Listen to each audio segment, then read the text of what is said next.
घर के दरवाजे पर खटखटाने की आवाज आती है। अरे बहन जी, आप आइए। गायत्री ने दरवाजा खोलते ही सामने अपनी समधन को देखकर कहा, क्या आइए? ये बताइए, सुधा कहाँ है? जी वो अपने कमरे में है, आप बैठिए, मैं बुलाती हूँ। सुधा, बाहर आओ बेटा।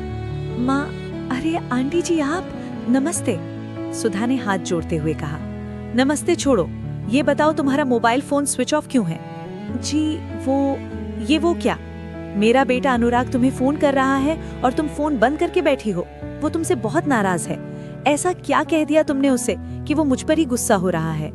उसने अपनी शादी का फैसला मुझ पर छोड़ा था और मैंने तुम्हें पसंद किया।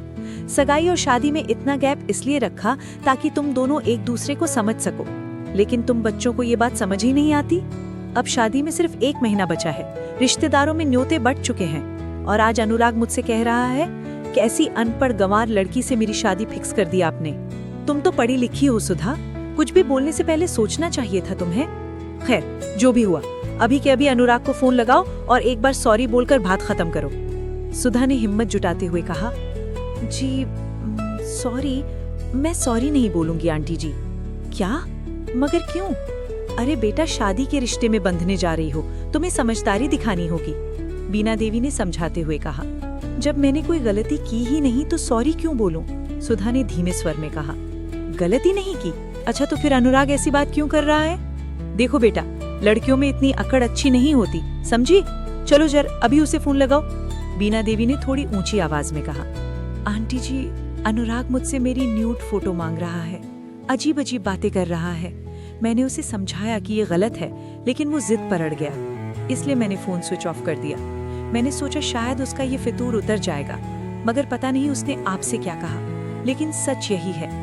इतना कहते ही सुधा अपनी माँ से लिपट कर रोने लगी।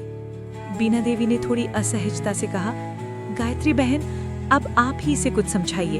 अनुराग थोड़ा मॉडर्न किस्म का लड़का है, इसलिए ऐसा बोल दिया होगा, और आजकल ये सब आम बात है।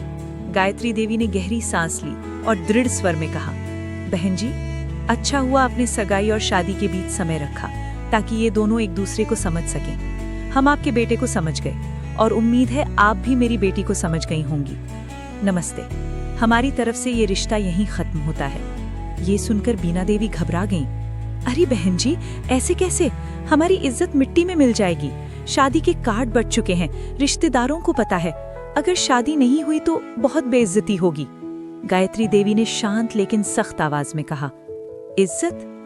बहन जी, इज्जत तो आपके बेटे ने हमारी बेटी से फोन पर बात करते हुए मिट्टी में मिला दी है।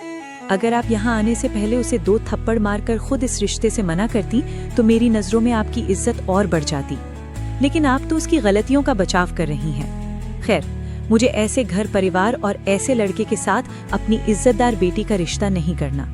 नमस्ते। गायत्री देवी ने फिर से हाथ जोड़कर उन्हें जाने का इशारा किया।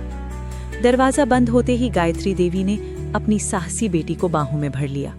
उस आलिंगन में एक माँ का गर्व था और एक बेटी की जीत।